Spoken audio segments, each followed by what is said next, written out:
largest intelligence fusion center in Southeast Asia is the product that we have deployed for the defense forces in the country, and it was actively used in Operation Sindoor.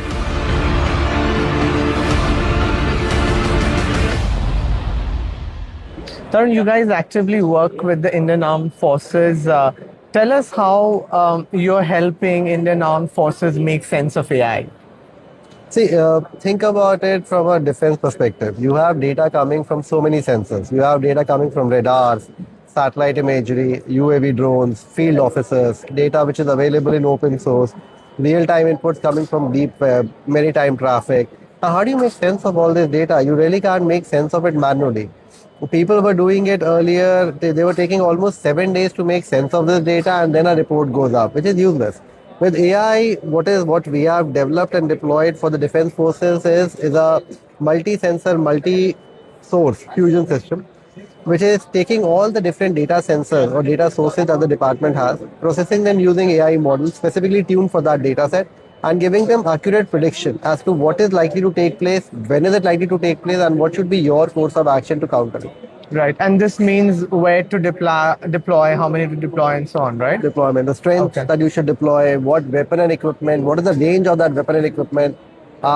Even a war scenario, even a war gaming exercise, that if you take this step, what is the enemy likely to do next, and so on.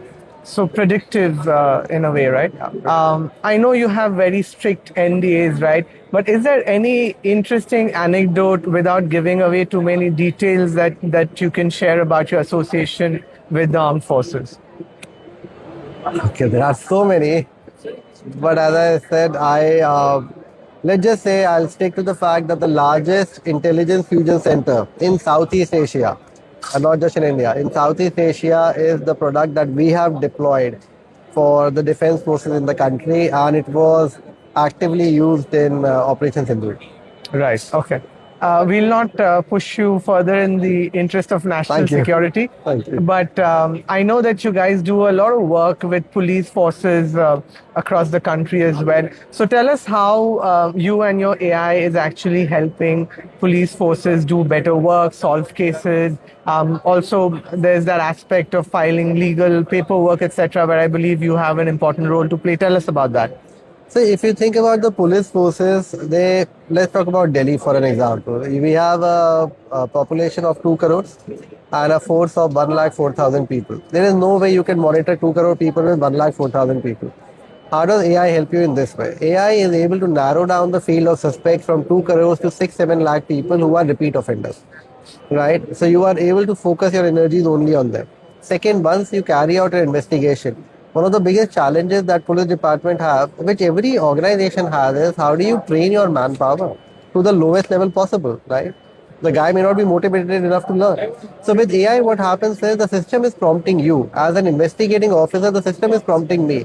Have I done this? Have you done this? Have you done this? As per Bharatiya Nyaya Sanhita, as per the previous cases that you have done, have you collected these dates? And the last part of it is to make sense of all that investigation data to file a charge sheet. Now, today, our agentic AI platform, which is deployed, by the way, I can openly mention that we developed and deployed the National Terrorism Data Fusion Center in NIA, which was inaugurated by the HM on January 30th.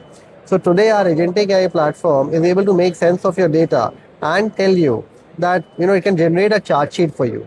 Or in case you have generated a charge sheet, it can actually review that charge sheet and tell you whether that charge sheet will hold in court or not. And if not, what are the gaps in that charge sheet. So those are the way AI is helping you in making sense of your or automating your day-to-day work. Right. Tarun, you also work with agencies to kind of detect and stop financial fraud, etc. Tell us about that. So we deployed our Fusion platform. So our Fusion platform has got multiple variants. So one of the variants is for revenue intelligence, where we have been able to detect GST frauds to a tune of 5,700 crores, fraudulent GST claims. So you have to think of it from a perspective that a lot of crimes are network crimes, narcotic, money laundering, tax evasion. They're all network crime. You have a same set of people doing that, trading across the country. With AI, with our fusion systems, what we have been able to do is to build and identify those networks across all your plethora of data. Earlier, you were analyzing cases in silos. Today, you are analyzing the entire data in one go. So, you are able to build those networks and identify that these are the people who are involved across multiple cases of the organization.